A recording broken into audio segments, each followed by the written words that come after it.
Eu acho que o Zack Snyder é hoje um dos cineastas mais injustiçados trabalhando na grande indústria.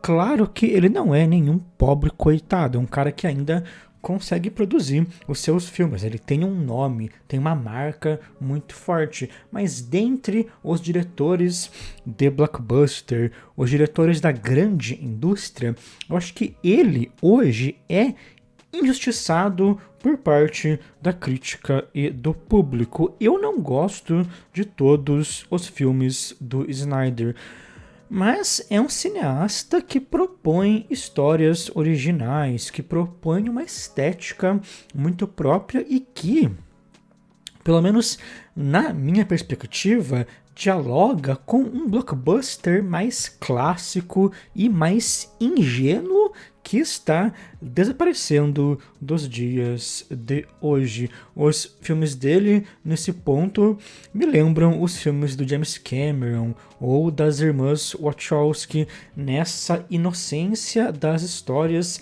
e nesse apreço nada cínico pela fantasia. Eu acho que muita gente pegou um ranço dele devido a alguns dos seus vícios estéticos, e aí meio que usam isso para falar de todos os filmes do cara e até já vão com má vontade para assistir aos novos filmes dele. Mas enfim, nesse vídeo eu quero falar sobre o Rebel Moon, quero falar sobre os dois filmes e sobre as duas versões dos dois filmes, e durante a crítica vou comentar bastante sobre o que eu gosto do cinema dele e por que eu acho que o cinema dele é um bom cinema industrial, é um cinema comercial autoral que está desaparecendo. Rebel Moon é um filme dividido em duas partes que mostra uma aldeia de camponeses em uma galáxia fictícia tentando sobreviver aos ataques de um almirante que faz parte de um reinado que coloniza e destrói outros planetas. Na parte 1, a Cora, uma ex-militar de tal reinado, tenta encontrar guerreiros para defender a aldeia, e na parte 2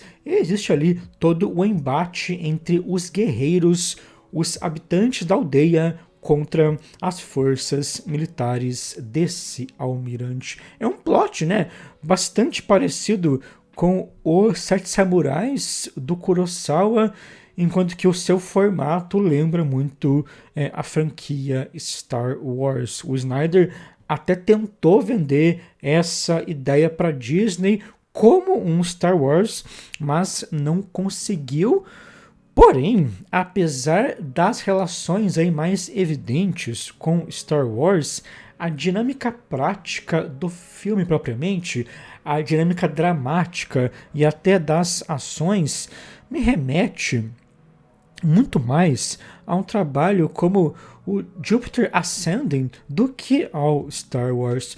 Todo esse projeto dele me parece que é muito mais um blockbuster contemplativo, digamos assim, um blockbuster autoral e original, bastante interessado em aspectos estéticos e dramáticos próprios do que um filme que se encaixa em um modelo industrial vigente hoje em dia, como Star Wars se encaixa hoje em dia.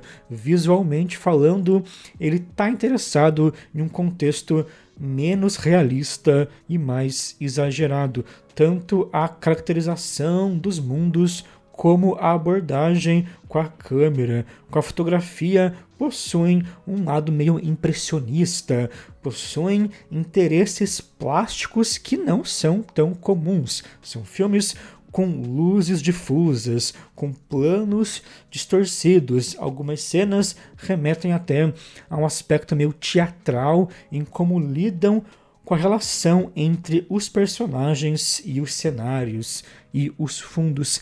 E, dramaticamente falando, os filmes buscam uma seriedade e um lado mais sentimental que também não está na moda em grandes filmes nos dias de hoje e que também me lembra um trabalho como o Jupiter Ascending e também lembra até alguns filmes do James Cameron.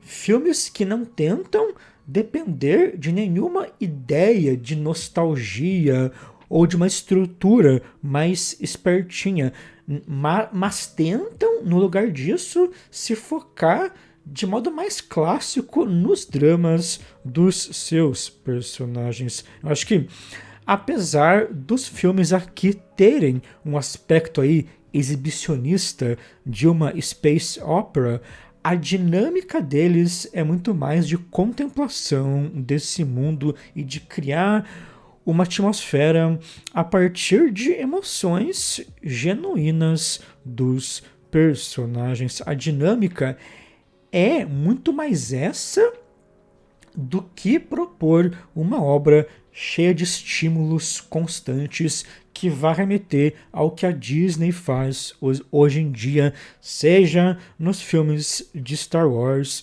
ou nos filmes da Marvel.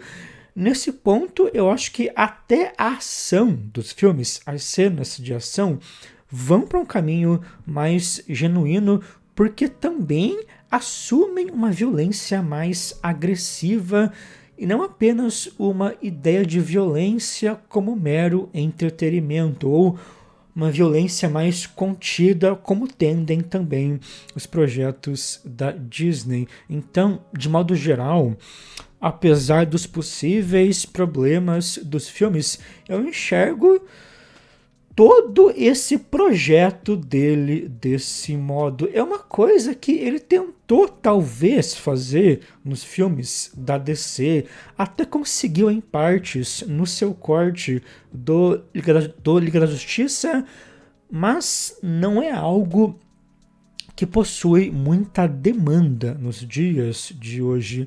Tanto é questão de pensar, né? Fora o James Cameron, outros cineastas que tentam ir para esse caminho acabam se dando mal, e a solução é tentar achar brechas para conseguir produzir um trabalho como esse. Ele não conseguiu produzir com a Disney, a Warner também rejeitou o projeto. A Netflix aceitou, né, entrar na empreitada desde que o Snyder dividisse a obra em duas e entregasse antes versões mais curtas e censuradas, versões, né, mais light para um público maior. Mesmo assim, ele produziu os dois filmes com um orçamento relativamente baixo para esse tipo de trabalho. Então, é um projeto bastante autoral em vários dos seus pontos. Mas beleza, agora que eu fiz aí a minha defesa inicial desse projeto, eu quero comentar mais diretamente sobre os filmes e sobre as versões, né, dos filmes. A primeira versão do primeiro filme, a versão montada para Netflix ou para a Netflix, é a mais fraca. O primeiro ato, quando ele mostra o almirante chegando e toda aquela iminência de ameaça, é bom, aquilo é bom. A cena em que a Cora se revela e defende ali a garota que iria ser violentada é muito boa. As cenas de ação são interessantes, são bem coreografadas, mas a estrutura do filme é problemática porque você percebe claramente que ele está todo picotado. Alguns personagens ficam sem contexto nenhum. A personagem, por exemplo, da Nemesis mal é apresentada. Ela surge do nada e já está lá dentro do grupo dos guerreiros. E as motivações dos personagens, no geral, soam um pouco arbitrárias. Ainda assim, esteticamente é um trabalho bem interessante. Eu particularmente gosto de como o Snyder parte de convenções clássicas ao decupar o filme, mas mescla isso com efeitos evidentemente artificiais e tecnológicos. Eu gosto aí dessa estética impressionista tecnológica dele, e nesse filme ela é bem explorada em algumas cenas. Já a versão do Snyder desse primeiro filme já é bem melhor. Ele já abre o filme com um prólogo bastante impactante que, apesar de não ter ligação tão direta com o planeta lá da aldeia, ele tem relação com um dos personagens da história e com o contexto dos rebeldes, e também já apresenta o vilão de modo bem mais impactante. Todas as motivações também são muito mais bem construídas. Os personagens estão melhor desenvolvidos. Você agora, de fato, vê, por exemplo, a personagem da Nemesis no grupo, né? Entrando no grupo. Ela não vai surgir do nada, mas irá ter ali todo um contexto bem particular. E como essa versão do Snyder não tem censura, a ação está muito melhor, porque a ação é muito mais gráfica, é muito explícita. Ele junta aquele impressionismo tecnológico, aquele lado contemplativo da imagem, com cenas de cabeça explodindo, de sangue jorrando. A cena que a Cora se revela na aldeia, que salva lá a garota que seria violentada, é uma das melhores cenas de ação do ano nesse sentido. Então, realmente, a ação ganhou muito nessa versão sem censura, porque foi como o Snyder havia pensado. Porém, eu acho também que nessa versão ele alonga algumas cenas que não precisavam ser alongadas, principalmente algumas cenas mais dramáticas que apenas repetem aspectos que os personagens já nos passaram anteriormente. Então, ele tem alguns momentos que ficam meio chatos, meio entediantes, mas não é nada que vai afetar a qualidade do filme como um todo.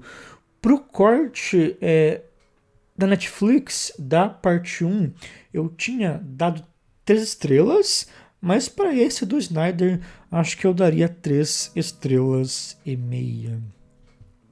Agora, sobre o segundo filme. Eu acho que a versão da Netflix do segundo filme já é bem boa, já é bem interessante. Como esse filme é mais focado na ação, no confronto entre os guerreiros, os habitantes da aldeia e os soldados do almirante, é um trabalho bem mais direto ao ponto.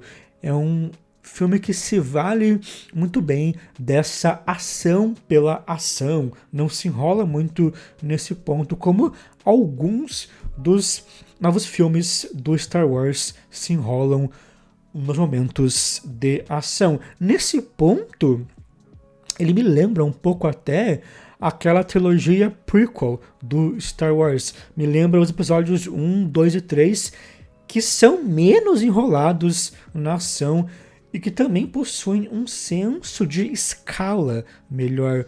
O George Lucas, como diretor, tem, né, um senso de escala melhor. Ele sabe compor grandes eventos, ele sabe localizar o espectador muito bem dentro daquilo.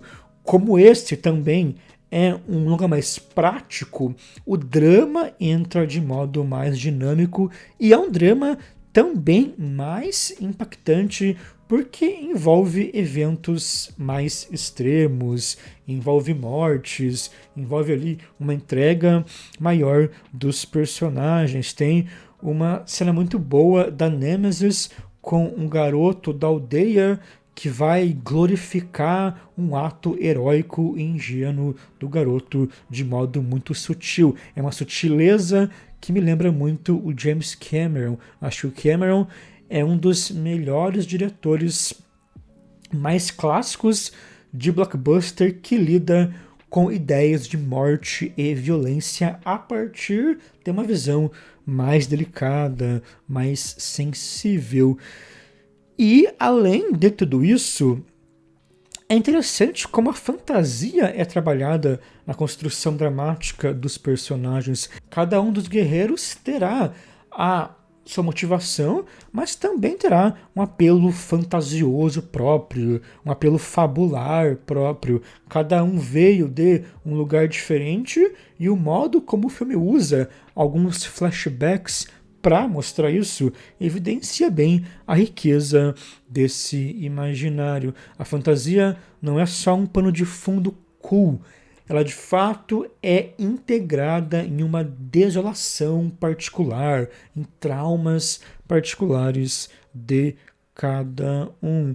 O corte do Snyder desse segundo filme é praticamente no mesmo nível do corte da Netflix. A ação é melhor porque, novamente, é uma ação mais gráfica e aí, além de trabalhar aquele senso de escala muito bom durante, né, as batalhas, ele integra elementos gráficos explícitos a isso durante esses confrontos, mas ele ainda se alonga um pouco em alguns dramas que eu acho que poderiam ter ficado como estavam no corte da Netflix. Então, desse segundo filme, eu acho o ritmo do corte da Netflix melhor, ele se fecha melhor e evolui muito bem, mas a ação no corte do Snyder é melhor. De toda forma, acho que eu daria aí 4 estrelas para as duas versões, para os dois cortes. Então, apesar de eu gostar muito desse projeto por tudo que eu falei já até aqui, eu não acho a execução perfeita. Eu acho que o Snyder ainda enrola um pouco no drama. Acho que ele tenta enfatizar demais algumas emoções e situações que acabam deixando o ritmo regular em alguns momentos, mas no geral, no saldo geral aí, eu gosto dos dois filmes e principalmente sinto falta de mais grandes filmes que vão para esse caminho.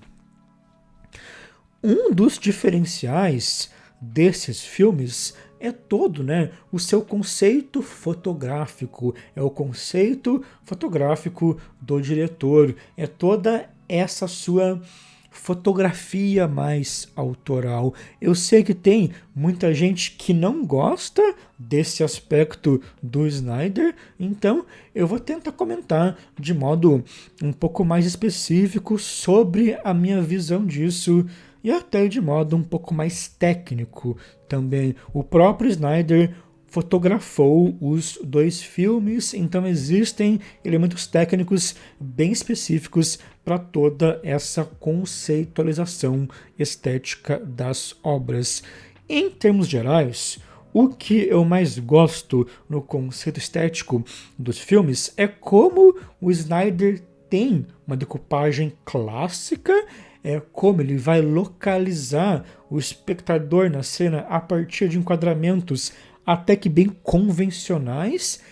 Ele não tenta inventar muita coisa quando vai decupar o filme, até quando ele usa câmera na mão, não é uma câmera tão nervosa assim, é uma câmera na mão que é usada apenas em momentos mais específicos de ação e que vai manter uma distância bem clara dessa ação. Eu gosto de como o Snyder localiza o espectador através de planos clássicos, porém com uma caracterização mais artificial e distorcida desses planos. Os enquadramentos são clássicos, as composições são clássicas, mas os componentes do quadro, a luz, a profundidade de campo e outros elementos dentro do plano vão para um lado mais artificial, mais pictórico, parece uma pintura tecnológica em alguns momentos, e eu gosto de como ele assume isso, mesmo quando mostra uma paisagem mais natural, mais realista, quando mostra ali um pôr do sol, ele vai realçar a luz com algum efeito, vai adicionar um flare, uma névoa ou alguma outra coisa. Eu gosto de como ele transforma os planos nessa cascata de efeitos e de detalhes que você percebe que são artificiais, que possuem essa natureza tecnológica, mas que ainda dialogam com uma noção de beleza clássica, de harmonia e de simetria clássica, mesmo nos planos com os fundos ali distorcidos, o enquadramento possui uma simetria, preserva uma simetria. Ele sempre está jogando com essas duas coisas, com uma noção de beleza clássica e com efeitos e detalhes que tornam a imagem mais artificial. Em relação à câmera e lente, o Snyder usou a Red V-Raptor, inclusive a mesma câmera que o Kevin Costner usou no Horizon, uma câmera que assume bem a textura do digital. Porém, o Snyder usou uma lente totalmente diferente. Ele usou uma lente anamórfica customizada com abertura 1.5. Uma lente, né, que vai conseguir receber muita luz.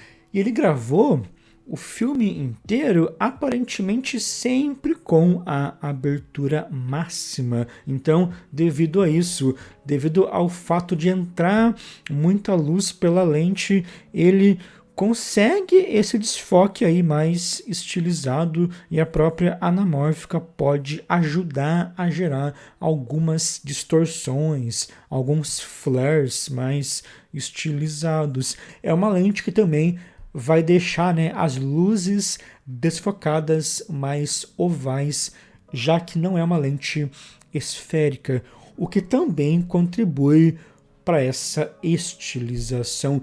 Claro que ainda mais nesses filmes você vai ter um trabalho de pós-produção bastante pesado para reforçar tudo isso, mas é interessante perceber como essa preocupação por uma estilização já está presente desde essas escolhas mais técnicas. Então, ele não vai simplesmente gravar tudo de maneira genérica e aí jogar um monte de efeito. Toda essa preocupação plástica demanda até que essas lentes específicas sejam usadas. Agora, sobre o uso do slow motion, da câmera lenta. Muita gente reclama disso nos filmes do Zack Snyder. Eu acho que, em alguns casos, principalmente quando ele usa o slow em closes ou em planos detalhes, ele passa um pouco do ponto. Ele enfatiza ali um gesto poético que soa repetitivo. Por exemplo, toda aquela sequência da colheita no segundo filme é boa, mas é uma cena que se alonga e que tem alguns closes em slow que eu acho exagerados. Porém, quando ele usa o slow em planos mais abertos, em planos com essa percepção de escala bem interessante, eu acho que funciona muito bom. Por exemplo, aquele flashback que mostra a mãe do Tarak se matando, se jogando da sacada, enquanto você vê o planeta sendo destruído ao fundo. Nesse caso, eu acho que o slow funciona sim muito bem, porque ele realça essa percepção boa de escala, ele transforma o plano numa espécie de quadro, de pintura muito bem composta que está se movendo aos poucos. Eu acho que toda a questão do Snyder por trás do slow é justamente reforçar esse lado pictórico dos planos, é deixar tudo mais lento para que a interação entre os elementos do quadro se torne mais minuciosa. Também acho que o slow nas cenas de ação funcionam dentro dessa mesma lógica. Até porque são cenas muito bem coreografadas e mesmo que a ação seja gravada em baixa profundidade de campo, tudo o que fica em foco é bem nítido, mesmo quando ele usa a câmera na mão para mostrar as cenas de ação, ele mantém uma distância ali boa dos personagens para não perder os seus movimentos. Enfim, eu até vejo alguns excessos na fotografia aí autoral do Snyder, mas no geral eu gosto muito. Eu acho que é algo muito bem pensado e muito bem realizado pelo próprio diretor. Ele realmente tem esse conhecimento técnico, assim como outros diretores autorais também têm. O Paul Thomas Anderson e o Steven Soderbergh também, fotografam alguns dos seus próprios filmes. Isso não é algo tão comum, ainda mais em um cinema aí industrial. Muitas vezes o diretor deixa tudo na mão do fotógrafo e se o fotógrafo não for bom ou se o diretor não dialogar bem com ele, o trabalho vai ter uma cara totalmente genérica. Ainda mais hoje em dia, com as câmeras digitais e com processos de pós-produção cada vez mais avançados. Vários filmes hoje em dia ficam parecidos porque os processos estão cada vez mais automatizados. Os sensores das câmeras digitais são muito parecidos. Você deve buscar algo a mais para além disso. O Snyder com certeza busca. Você pode não curtir o resultado final, mas é um processo autoral, é um processo só dele.